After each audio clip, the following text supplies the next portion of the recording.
Yorùbá bọ̀ wọ́n ní ìtàn ní dàrọ́bá, àrọ́bá sì ni bàbá àtàn. Bí ẹmu bá pẹ́ nílẹ̀ ìdèlé ni, bóbìnrin bá pẹ́ lọ́ọ̀dẹ̀ ọkọ ìyálé ní dà.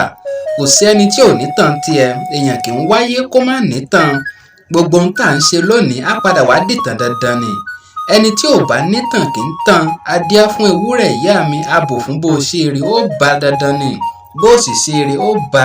A ti gbọ́ nípa oríṣiríṣi jagunjagun nílẹ̀ káàárọ̀ òjíire bíi tìmì àgbàlẹ̀ ọlọ́fà iná, ọbádòkìlá tó sà, ọyá tó sàyàn daṣu bí aró, balógun àjàyí ògbórí ẹ̀fọ̀n ṣe fìlàfìlà, báṣọ̀run ògúnmọ́lá, fábùnmi òkè mẹ̀sí, ògèdèngbé agbógungbórò àti bẹ́ẹ̀ bẹ́ẹ̀ lọ.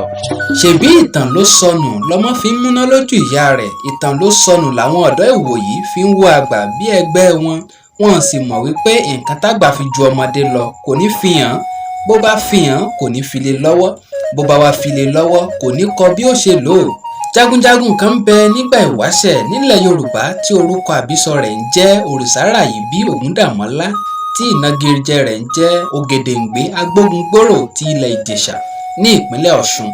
Wọ́n fún jagunjagun yìí ní ìnagijẹ Ògèdèngbé nítorí ọwọ́ jíjà rẹ̀, léyìí tó jẹ́ wípé gbígbé ló máa ń gbé àwọn akẹgbẹ́ rẹ̀ sókè kọjá orí rẹ̀ tá sì lẹ̀ wọ́n mọ́lẹ̀. Wọ́n tún fún un ní ìnagijẹ kejì Agbógungbórò nítorí pé ó rí ogun jíjà gẹ́gẹ́ bí ọdún orò.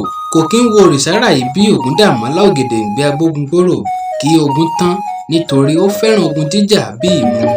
Ògèdèngbé Agbógungbórò ọkùnrin ogun atírìpọ̀npọ̀n lójú ogun, àríró àlá yínkúnyínkùnyínkún àgbà àgùdú, akọrin láàborí popo, alẹ́ ń bọ̀ lẹ́yìn ó sára ibi lára wájú, bá ti wájà ó bá tẹ̀yìn jà, ọkùnrin gba àgùdú bí igi ahéré oko, asọ̀rọ̀ ogun bí igi òbòbò, ó fẹ̀yìn ìbánijà kọmi lóminú, òyì ìtílé akọ ẹmọ́ ti ń bèrè ìjà lọ́wọ́ olóńgbò, sọ́pọ̀ èkìtì sọ́pọ̀ àkókò, ó lé yáyùgòkè ó lédùn àní lọ sí gàrà ọ̀tá. Yorùbá bọ̀ wọ́n ní bí ogun ní ṣakíkanjú, bí ìwẹ̀ ní ṣòmùwẹ̀, bí òru ní ṣọ̀rọ̀.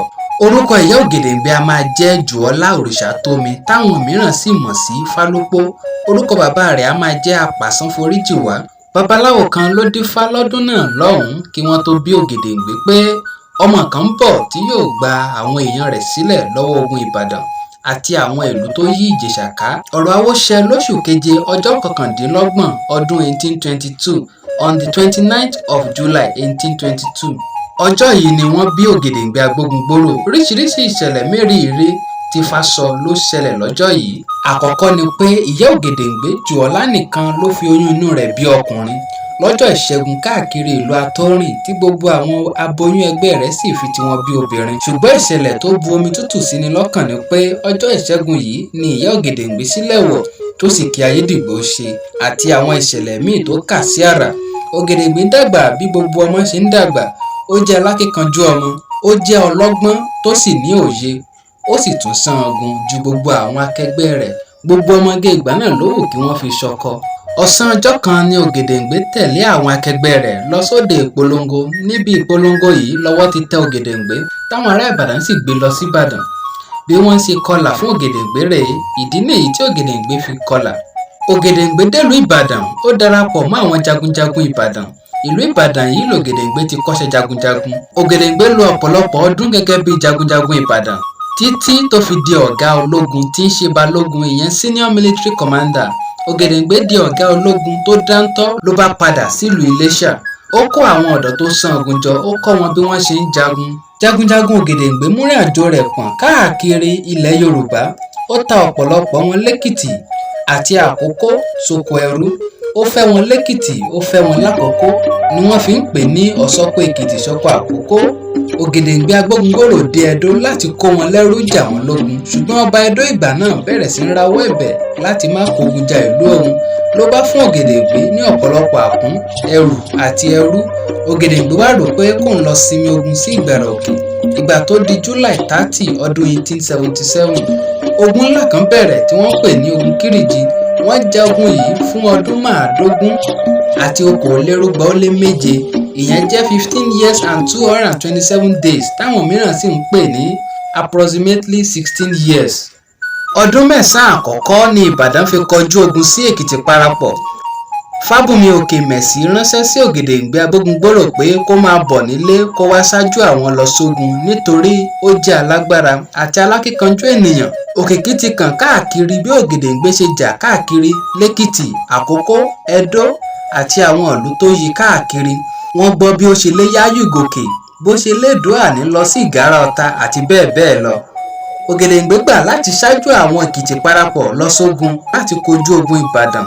Nínú ogun Kírìjí yìí ni wọ́n ti bẹ́ orí Ògèdèngbé fẹ́ù, ṣùgbọ́n tí bàbá sì tún gbé òkútu ara rẹ̀ lọ sí ibi tí orí ara rẹ̀ wà tó sì gbé orí ara rẹ̀ nílẹ̀ sọ́rùn ara rẹ̀.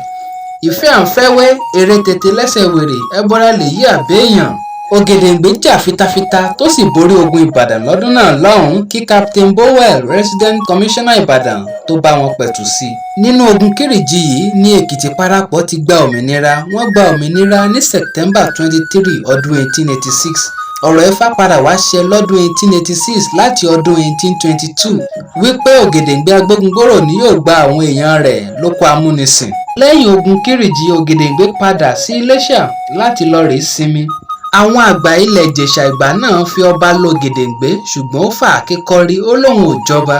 Èyí ló jẹ́ kí wọ́n fi oyè Obánlá gbogbo ilẹ̀ Ìjẹ̀ṣà tá a lọ́rẹ lọ́dún 1898. Òrìṣàrà yìí bí Ògúndàmọ́lá Ògèdèngbé Agbógungbórò kí Ayédìgbò ṣe ní July 29 lọ́dún 1910. Àrá sán lẹ́ẹ̀mẹ́ta lọ́jọ́ yìí. Èyí ló jẹ́ káwọn Ìjẹ̀ṣà máa wí pé lọ́jọ́ tí Ògèdèngbé Agbógungbórò kí Ayédìgbò ṣe, Ọlọ́run yin ìbọn lẹ́ẹ̀mẹ́ta. Ojú tẹ́ fi ń wo òkùnkùn ní fọ́, etí tẹ́ fi ń gbọ́ mi náà níyà pérégedé bí ọwọ́ aṣọ. Gbogbo àwọn tá a jọ kó ṣe ọpọlọ yìí papọ̀ pátá ni mo kí. Fún ìpolówó, àmọ̀ràn tàbí ẹ̀yin fẹ́ MC tó dáńtọ́, ẹ lè pè mí sórí nọ́mbà yìí 08103324760. Ẹ bá mi ṣí ẹ̀ lógúnlógún lọ́gbọ̀nlọ́gbọ̀n kó lè kárí ilé kó lè kárí oko. Ambassador Òjó Sam Adébáyọ̀ Àyànfẹ́ Akíọmọ lórúkọ tèmi. Èmi ò ní bá wọn sọ̀rọ̀ tí ò lọ́gbọ́n nú. Ọmọ elédè apèdè àkùnyin bàbá àwọn èdè tó pegedé ní gbàgede èdè. Nítorí ajere ni mi ti fi légede ṣoge pérépéré kákọ́dé má bàa dèdè rú. Mo fèdè gbadé lórí elédè tó ń pèdè rédè èdè ní gbàgede àfèdè sọ̀rọ̀.